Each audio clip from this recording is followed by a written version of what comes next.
to you, car nul n'est comme toi. C'est un chant nouveau qui monte dans mon cœur, un cantique d'amour pour mon seul sauveur. Il m'a pris de loin, il m'a lavé, il m'a racheté et placé à ce côté. J'ai plus peur de rien, je ne crains plus rien,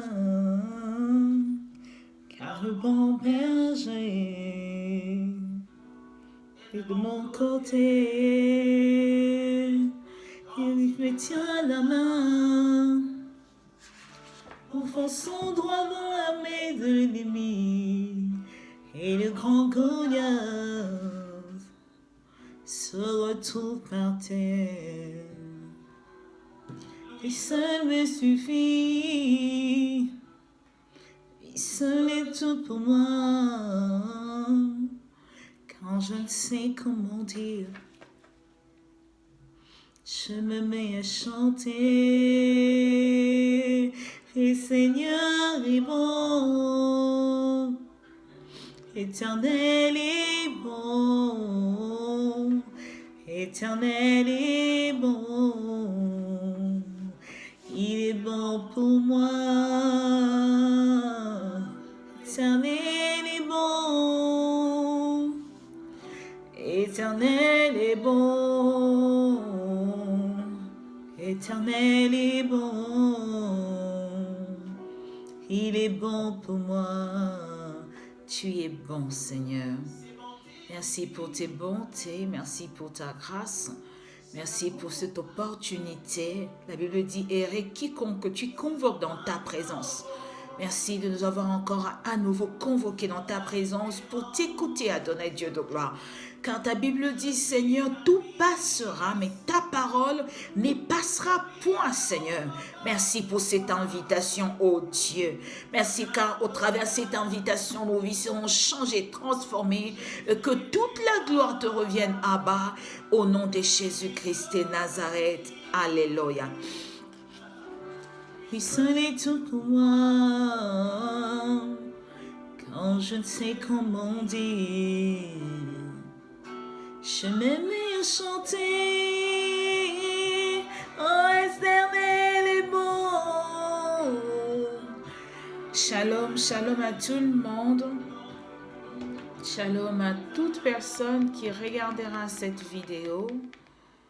Que le Seigneur vous bénisse, qu'il est bon, il est merveilleux, lui qui a permis à ce que nous puissions nous retrouver encore en ce moment pendant ces petits moments d'exhortation, car il veut nous parler. Il ne veut pas seulement vous parler, même s'il m'utilise comme instrument, mais il veut s'adresser à moi aussi particulièrement. Aujourd'hui, le thème que le Seigneur a déposé dans mon cœur, c'est l'amour entre prochains. C'est que j'ai remarqué que nous parlons de l'amour, nous parlons de Dieu, mais nos actes ne témoignent point que nous sommes enfants de Dieu. Notre façon de faire, notre façon d'agir, nos jugements ne témoignent point de l'amour que nous parlons ou nous prêchons.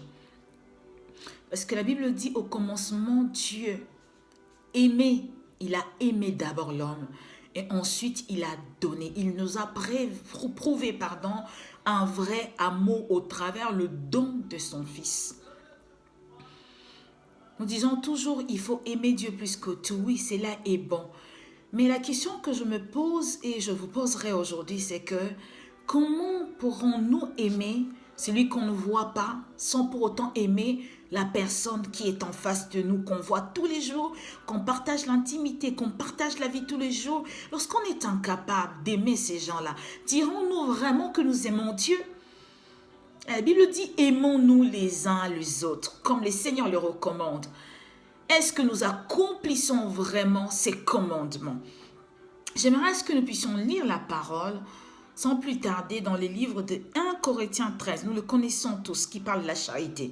Nous allons lire du 1er jusqu'au 8e verset. Nous lisons la parole du Seigneur Jésus-Christ de Nazareth.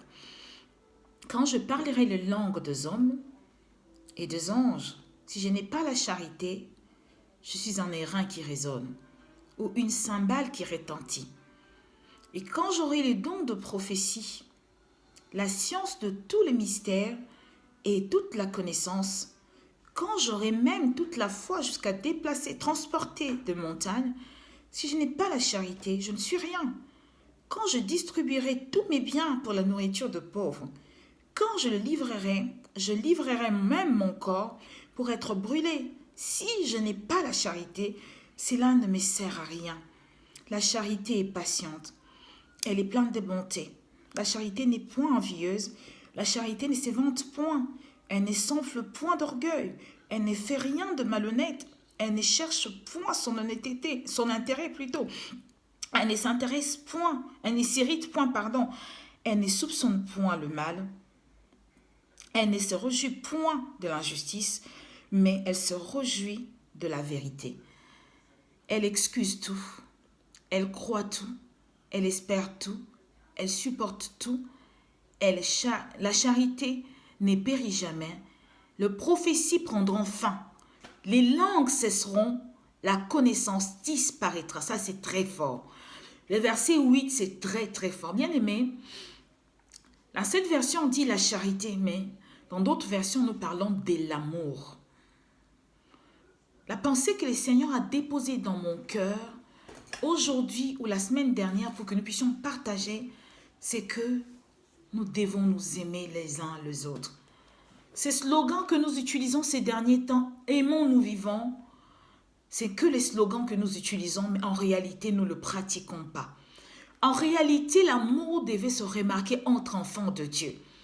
Quand on parle de l'amour, l'amour devait être l'expression de chrétiens, tout chrétien. Mais aujourd'hui, lorsqu'on parle d'amour, on ne trouve pas l'amour entre les chrétiens. Elles s'entretuent entre elles, elles se bagarrent entre elles, elles se tuent entre elles, elles se trahissent entre elles. Il n'y a point l'amour dans l'assemblée des enfants de Dieu. Et le Seigneur vient au travers de cette parole pour t'interpeller, toi bien-aimé, qui aujourd'hui tu as l'audace de dire à ton entourage, je suis enfant de Dieu, alors que ces gens-là ne remarquent rien d'enfant de Dieu en toi, entre autres l'amour. Il y a des personnes, lorsqu'on parle avec eux, ils se posent des questions. Est-ce vraiment tu es enfant de Dieu? Parce qu'un enfant de Dieu ne pourrait point agir comme toi. Vous trouverez entre les enfants de Dieu en train de calomnier, en train de s'insulter, en train de se dire du mal. L'hypocrisie dans le milieu des enfants de Dieu, la haine, la médisance, la méchanceté se trouve entre les enfants de Dieu. Mais ils se disent aimer Dieu. Bien-aimé, comment pourrais-tu aimer Dieu si tu n'aimes pas ton prochain? Je ne viens point condamner une personne. Mais je viens te dire ce que le Seigneur a déposé dans mon cœur. Et c'est là pour le bien de tout un chacun de nous. Un enfant de Dieu, lorsqu'il fait un bien, il va aller divulguer ce bien. Si aujourd'hui il travaille, il a ce travail, c'est grâce à moi. Si aujourd'hui il a ce mari, c'est grâce à moi. Si aujourd'hui il a ses vêtements, même le vêtement qu'il porte, c'est mes vêtements. Bien aimés, où se trouve l'amour du prochain? Où se trouve l'amour que le Seigneur a dit dans la parole? Aimez-vous les uns les autres. Nous ne trouvons plus l'amour à l'église. C'est plutôt la haine. L'église s'est transformée en un lieu où les gens viennent pour calomnier, où les gens viennent pour montrer les vêtements, où les gens viennent pour se moquer des autres. Regarde comment il est habillé, regarde comment il est moche, regarde comment il pue, regarde comment il fait ci, il fait ça. Mais où est l'amour de Dieu? Que nous semblons dire au monde, je suis un enfant de Dieu, j'aime les seigneurs. Nous ne pouvons aimer les seigneurs si nous n'aimons pas nos prochains. Cela est capital et profond et c'est la meilleure des choses.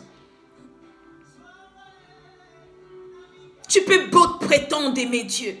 J'aime bien ce passage où ça parle. L'amour ne condamne point. L'amour n'accuse pas. L'amour est juste. Quand tu parles d'amour, tu dis aimons, nous vivons. Mais tu es injuste. Tu vas quelque part, on te donne quelque chose, vous êtes à deux. Tu dis à ce gens-là, lui donnez-lui un peu. Ne lui donnez pas beaucoup. Sinon, il va se révolter contre vous. Où est l'amour bien-aimé? Tu vas postuler ou tu es dans une entreprise et que ton bien-aimé vient postuler. Tu vas aller dire du mensonge par rapport à ce bien-aimé pour qu'il ne soit pas embauché parce que tu veux rester et régner dans ce lieu seul. Aujourd'hui, les gens dans l'église s'assemblent, sont alliés avec les autres pour détruire les hommes de Dieu, pour détruire les enfants de Dieu, proférer les mensonges pour détruire l'œuvre de Dieu. Où est l'amour du Seigneur? Où est l'amour que nous prétendons avoir pour Dieu? Nous ne pouvons aimer Dieu si nous n'aimons pas nos prochains. Tu es à côté d'un frère qui souffre, qui galère, qui manque à manger, à boire, même se vêtir. Mais toi, tu en as. Tu passes ton temps à calomnier après ce frère. Tu passes ton temps à humilier ton frère. Tu passes ton temps à dénigrer ce frère. Mais lorsque tu te tiens devant la chair, tu dis: je suis un homme de Dieu, je suis une servante de Dieu, je suis un enfant de Dieu. Mais rien en toi ne le prouve. Il est temps, bien-aimé. Le Seigneur a déposé cette pensée fortement la semaine dernière. J'attendais d'avoir un jour de repos pour qu'on puisse en parler. Comment est-ce que nous attirerons les athées, nous attirerons le non-chrétien, même les musulmans, vers nous pour chercher le Dieu du ciel, le Dieu très haut, le Dieu d'Abraham, d'Isaac et de Jacob, si nos vies ne témoignent point l'amour de Dieu? Nous passons notre temps dans la prière. Nous passons notre temps à déclarer que nous sommes enfants de Dieu, à impressionner les gens par notre façon de parler de la Bible. Quel jour nous impressionnerons-nous les gens par notre amour? La Bible dit dans le verset 8, la charité ne périt jamais. C'est-à-dire l'amour ne périt jamais. Autre chose est que les prophéties vont s'arrêter un jour.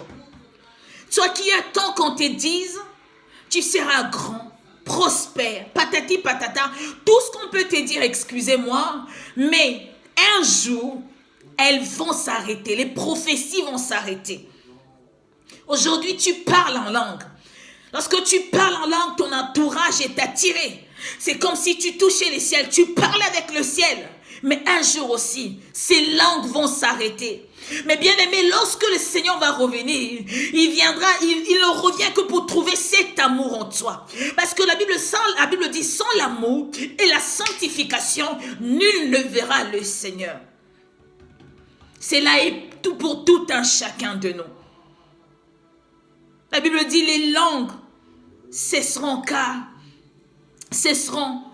même la connaissance disparaîtra. Tu peux beau avoir des diplômes. Tu peux beau avoir des titres. Peut-être que tu as étudié, tu as des masters, des doctorats. Tu as plein de diplômes. Oh, tu es élevé, tu es rempli d'estime. Un jour, tout ça s'arrêtera. Mais le Seigneur ne voudra que trouver en toi l'amour pur et vrai. Nous remarquons aujourd'hui entre nous, nous ne sommes plus vrais. Entre ce que nous disons et ce que nous faisons, il n'y a point de cohérence. Des fois, lorsque tu dis quelque chose et que tu fais, même ceux qui ne sont pas chrétiens, regardent ta marche et ta façon de faire, se posent des questions. Des fois, ils te posent même la question. Tu nous as dit que tu es chrétien, est-ce vrai? Parce que rien en toi ne témoigne cela. Il est temps, bien-aimé. Il est temps, bien-aimé, que l'amour revienne à l'église. L'église doit être un lieu où lorsque les gens arrivent, que les gens viennent trouver l'amour. C'est l'amour de Dieu dans l'église qui va maintenir certaines personnes. Vous savez, il y a des gens, quand ils viennent à l'église, ce n'est point pour chercher la bénédiction. Parce que ces gens-là sont des multimillionnaires. Lorsqu'ils étaient dans le monde, ils n'ont pas trouvé d'amour. Ils viennent en Dieu. Ce qu'ils viennent chercher en Dieu, ce n'est que l'amour. C'est l'amour qui va leur maintenir dans la présence de Dieu. Car au travers de leur argent, ils ne peuvent acheter l'amour, mais il vient dans la maison de Dieu. Car là où se rassemble le chrétien, c'est un lieu où on prend principe. On doit retrouver l'amour du prochain. On doit retrouver l'aide. On doit retrouver la justice. On doit retrouver le pardon. On doit retrouver la tolérance. Mais aujourd'hui, il n'y a pas toutes ces choses dans l'église. Aujourd'hui, beaucoup de gens sont retournés dans le monde à cause de ce manque d'amour dans l'église. Aujourd'hui, beaucoup de choses ont abandonné leur premier amour parce qu'ils ont été irrités par leurs propres frères. Leurs propres frères les ont vendus à cause d'une chose ou une autre. Il y a eu des gens qui ont trébuché, qui sont tombés dans l'impudicité. Mais lorsqu'ils sont allés partager avec leurs frères sont allés vendre leur intimité auprès des autres frères. Et à dater de ce jour-là, les gens leur voient bizarrement et se posent la question, c'est lui seulement le berger qui se levait et prêchait? C'est lui seulement qui annonçait la parole? Aujourd'hui, il est tombé dans l'impudicité. Ah non, il rejette ces gens-là. Et cet acte refroidit l'amour dans le cœur de ceux qui étaient tombés. Parce que même en étant tombés, ils ont le poids du péché, mais aussi l'abandon de leur bien-aimé, qui ne leur soutiennent pas dans cette démarche. Ils arrivent à abandonner la foi. J'aimerais vous dire ceci. Aujourd'hui, plusieurs ministères sont détruits. Plusieurs hommes de Dieu sont tombés. Plusieurs serviteurs et servantes de Dieu sont tombés. Plusieurs enfants de Dieu ont abandonné l'église à cause de manque d'amour entre le prochain. Ça n'a rien à voir avec les combats spirituels, avec la sorcellerie, non. Ce n'est que le manque d'amour. Mais de fois, lorsqu'on tombe, on n'a pas besoin que les gens nous condamnent. Nous avons simplement besoin que les gens nous disent, tu es tombé, mais relève-toi. Avance, fonce. Même le Seigneur nous le dit tout le temps, que nous pouvons, si nous tombons, mon serviteur montera plus haut. Mais lorsque nous tombons, nous devons nous relever, monter, aller encore plus loin. Cette femme qu'on a accusée d'adultère, tout était sur elle. Elle voulait bien la tuer, sachant que leur marche aussi n'était pas bonne. Aujourd'hui, il y a des gens qui te condamnent en secret. Ces gens-là font encore plus que ce que toi tu fais. Mais lorsque tu tombes, c'est tes péchés qu'ils présentent devant le monde comme un panneau. Regardez cette sœur qui s'est tenue devant nous pour parler de la sanctification, pour parler de Dieu, pour parler de ceci et de cela. Elle-même, elle est tombée dans ça pour vous montrer qu'elle n'était pas parfaite ou qu'elle ne l'est pas. Ce n'est pas ça l'objectif. L'objectif est que quand un homme de Dieu tombe, quand une servante de Dieu tombe, quand un enfant de Dieu tombe, ce n'est point condamné, c'est s'approcher de cette personne comme l'a fait Christ. Tes péchés sont pardonnés, mais va, ne pêche plus. Mon frère, nous comprenons que tu es un être humain. Ma soeur, nous comprenons que tu es charnel, mais relève-toi dans la foi, n'abandonne pas Christ, continue, fonce, le Seigneur t'aime, il te pardonne. Ils n'ont besoin que de ça. Des fois, ces hommes de Dieu et femmes de Dieu, ces enfants de Dieu, n'ont besoin d'entendre que des paroles encourageantes venant de prochains pour se restaurer, pour avancer et continuer. Sais-tu si parmi ces gens-là, il y a eu quelqu'un ou il y a quelqu'un ou ton entourage, une personne qui sert Dieu, qui a la grâce, qui a la faveur, mais qui tombe tout le temps. Et cette personne, le Seigneur l'a planté ou encore installé à tes côtés pour que ton amour puisse le restaurer. Il n'a pas besoin de la dimension spirituelle, de la prière. Parce que le Seigneur l'a élevé spirituellement. Mais l'amour de Dieu que tu vas déposer dans le cœur de cette personne va le restaurer. Qui sait? Peut-être que cette personne va abandonner ce chemin. Rien que par l'amour que tu vas lui montrer. Mais aujourd'hui, il n'y a plus d'amour dans l'église. Dès qu'un membre quitte l'église pour une raison ou une autre, tout le membre restant de l'église et cette personne devient comme une peste. Quand elle passe, les gens tournent les regards. Les gens font des mimiques. Les gens se moquent. Les gens ne veulent même pas le serrer la main pour lui dire bonjour. Ils ont rompu la relation. Oh bien-aimé, nous allons à l'église pour chercher Dieu. Mais ce n'est pas pour nous familiariser avec l'église. Nous allons à l'église pour chercher Adonai. Ce n'est pas pour aller faire des amitiés. Nous sommes sœurs et frères. Pose-toi la question, ta sœur à la maison. Si aujourd'hui abandonne son église, est-ce que tu vas abandonner ta sœur? Tu ne vas pas l'abandonner parce que c'est ton sang. C'est comme ça aussi, nous avons été adoptés par Christ. C'est-à-dire que nous portons les sangs de Jésus. Nous sommes enfants de Dieu et nous sommes frères et sœurs en Jésus-Christ en ayant les sangs de Jésus en nous. Nous sommes un bien-aimé. Si ton frère et ta sœur abandonnent l'assemblée où vous étiez ensemble et se décident d'aller ailleurs, bénis les Seigneurs. Parce que là où il est allé, le Seigneur est aussi là-bas. Il sera enseigné. Il sera entre le bon de main. Yahweh va l'accompagner. Ça ne sert à rien de l'haïr. Vous n'êtes pas obligé de demeurer dans une même église. C'est par sa foi. S'il se décide aujourd'hui d'abandonner, d'aller ailleurs, c'est sa foi. Pourquoi donc condamnons-nous? C'est qu'il est important que cette âme soit sauvée.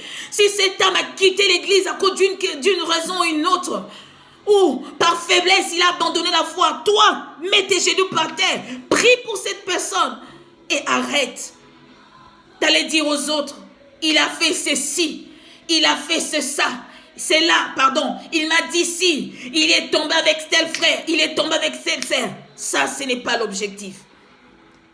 Alléluia. Nous allons lire un autre verset, pardon. C'est dans 1 Jean 3, 10 au 13e verset. Je lis la parole du Seigneur. C'est par là que se font connaître les enfants de Dieu et les enfants du diable. Quiconque ne pratique pas la justice n'est pas de Dieu. Non plus que celui qui n'aime pas son frère. Écoutez-moi bien. Car ce qui vous a été annoncé et ce que vous avez entendu dès les commencements, c'est que nous devons nous aimer les uns et les autres. Et ne pas ressembler à Caïn, qui était du malin et qui tua son frère. Et pourquoi les tuait-il? Parce que ses œuvres étaient mauvaises et que celles de son frère étaient justes. Ne vous étonnez pas, frère, si le monde vous hait. Bien-aimés, c'est clair. Nous pouvons beau dire aux gens, nous sommes enfants de Dieu. 1 Jean 3 le dit. Si nos œuvres ne témoignent point que nous sommes enfants de Dieu, ça témoignera de nous les enfants du diable. Cela est une honte pour l'église corps du Christ. L'église corps du Christ, est disloquée aujourd'hui et séparée aujourd'hui parce que les gens saillissent pour le don spirituel. Sachant que le don que porte tout un chacun de nous ne vient pas d'un autre homme, vient d'en haut. Sachant que les capacités spirituelles qui se trouvent dans cet homme viennent d'en haut. Et le Seigneur ne peut pas déposer en toi ce qu'il a déposé dans l'autre, sachant qu'il a dit que nous formons les corps du Christ. C'est-à-dire que toi, tu es le membre, les autres la vue, une autre personne la bouche, une autre personne les oreilles. C'est le membre, nous formons le corps du Christ. C'est-à-dire que chaque personne a son domaine et sa particularité. Cela est très important, bien-aimés. Mais aujourd'hui, nous oublions et nous nions cela. La Bible est claire pour dire toutes ces gens qui font ça, toutes ces personnes qui font cela, ces œuvres sont les œuvres du diable. Et la Bible continue à dire, ceux qui ne pratiquent pas la justice ne sont pas de Dieu. Mais nous, aimons-nous les uns les autres. Ton frère est dans la galère, dans la misère. Tu lui dis, mon frère, ça va passer, ça va aller, continue à prier le Seigneur. Le Seigneur va agir. Alors que la solution dont ton frère a besoin se trouve entre tes mains. C'est que ton frère a besoin, se trouve dans ta poche. Mais tu renvoies ton frère ailleurs pour dire à ton frère, bien, mon frère, Dieu va te bénir. Et lorsque ton frère va vers ceux-là qui ont plié les genoux des mamballes, toi seul tu vas commencer à dire au monde, il s'est allié avec l'autre monde. Il s'est allié avec un Dieu étranger. Où étais-tu quand ton frère pleurait? Où étais-tu quand ton frère n'avait pas de quoi se vêtir, de quoi manger, de quoi boire, alors que tu en avais dans ta maison, tu préférais jeter dans la poubelle? Où est l'amour entre le prochain? Où est l'amour entre prochains? Bien-aimé, il est temps. Il est temps aujourd'hui. Il est temps que nous puissions nous aimer. Église, aimons-nous. Arrêtons de poster des messages, aimons-nous vivants, alors qu'en secret, nous savons que nous sommes des obstacles. Arrêtons de poster des images, aimons-nous vivants, car nous savons qu'en secret, c'est nous-mêmes qui détruisons nos frères et sœurs. Arrêtons de poster des images, disons aux autres, oh, les seigneurs nous aiment. Aimons-nous bien-aimés par l'amour de Dieu. Non, ce n'est pas cela que le Seigneur recommande. C'est l'amour pur et vrai. Il a prouvé son amour en donnant son Fils. Aimer quelqu'un ne veut pas seulement dire renoncer à son trône ou crier très fort. J'aime tel frère, j'aime telle sœur. Non, nous voulons transmettre cet amour par les actes, par notre façon de parler, par notre façon d'agir, par nos actes. Il y a des gens, lorsqu'ils se mettent à te parler, directement tu es touché dans ton cœur. Tu es irrité, tu te poses la question, est-ce qu'il est dans mon camp ou il ne l'est pas, alors qu'il propage tout le temps la bonne nouvelle. Il est temps, bien-aimé. Le Seigneur nous recommande l'amour. C'est l'amour qui est très très important. Même si nous portons tout ce que nous portons, si nous n'avons pas d'amour, cela ne servira à rien. Même la Bible dit dans Proverbes 24, 17 à 18, ne te réjouis pas de la chute de ton ennemi, et que ton cœur ne soit pas dans l'allégresse quand il chancelle, de peur que l'Éternel ne le voit que cela, et que l'Éternel ne le voit, que cela ne lui plaise, et qu'il ne détourne de lui sa colère. Lorsque nos bien-aimés tombent, ça nous fait plaisir. Qu'est-ce qui nous fera vraiment plaisir en tant qu'enfants de Dieu? Ce n'est pas l'évolution de nos bien-aimés ou la chute. Ce que nous devons désirer de nos bien-aimés, c'est l'évolution, c'est l'avancement, c'est la restauration, le rétablissement. Si aujourd'hui un de nôtres est béni, rends grâce à Dieu. Mais toi, lorsque un de tiens est béni, ça crée en toi la haine. Tu vas commencer à dire du mensonge contre cette personne, que ça soit au travail, dans la belle famille, dans sa famille, pour détruire son estime, son nom, pour détruire son ministère, pour détruire son travail, son mariage. Où est ton intérêt dans tout cela? Où est cet amour que tu sembles prononcer ou encore montrer à l'extérieur que tu aimes? J'aimerais m'arrêter par ici. Prends connaissance et conscience. Prends ces petits moments pour prier avec moi. Tu vas demander à Dieu, je ne sais pas dans quel niveau, quel stade, tu en es avec l'amour aujourd'hui. Toi seul, tu peux mesurer. Toi seul, tu peux te quantifier. Et tu vas prier, tu vas dire à Dieu, Seigneur, pardonne-moi, parce qu'autrefois, je n'étais pas vrai. J'ai seulement dit de par la bouche, aimons-nous, alors qu'en réalité, je n'ai pas aimé. Je n'ai pas soutenu une personne dans le moment difficile. Je ne suis pas venu avec mon aide pour épauler une personne. Seigneur, je le reconnais. Pardonne-moi. Je te prie, Seigneur. Déverse encore ton amour dans mon cœur, afin que je puisse aimer comme toi, tu m'as aimé.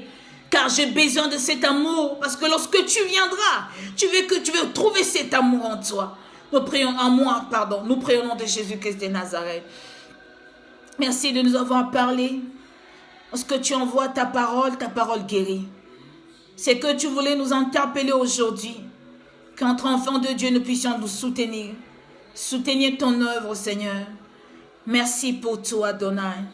Aide-nous, Père, à aimer comme toi tu l'as fait. Seigneur, transforme-nous. Pardonne-nous pour tout ce moment, tout ce temps que nous n'avions pas aimé. Pardonne-nous pour tout ce temps, Seigneur, que nous avons délaissé nos frères, nous les avons trahis. Seigneur, pardonne-nous, que ton pardon soit notre partage, et que ta miséricorde se répande dans la vie de tout un chacun de nous. Repends ton amour dans nos cœurs, afin que nous puissions aimer comme toi, tu nous aimes, comme toi, tu aimes le monde. Que Seigneur, nous soyons l'expression, Père, physique de l'amour de Dieu. Que nous ne parlons pas de l'amour, mais que nos vies témoignent l'amour sincère de Dieu. Et que Yahweh, toutes ces personnes qui nous entourent, viennent à toi à cause de l'amour que nous allons délibérer et que nous allons allons dégager, Seigneur, au travers de nos vies. Que toute la gloire te revienne, Abba. Au nom de Jésus-Christ de Nazareth. Amen. Que le Seigneur nous bénisse. Prenons vraiment conscience de cela. Que Yahweh vous bénisse où vous vous trouvez. À très bientôt si Yahweh ne revient pas. Soyez bénis. Amen.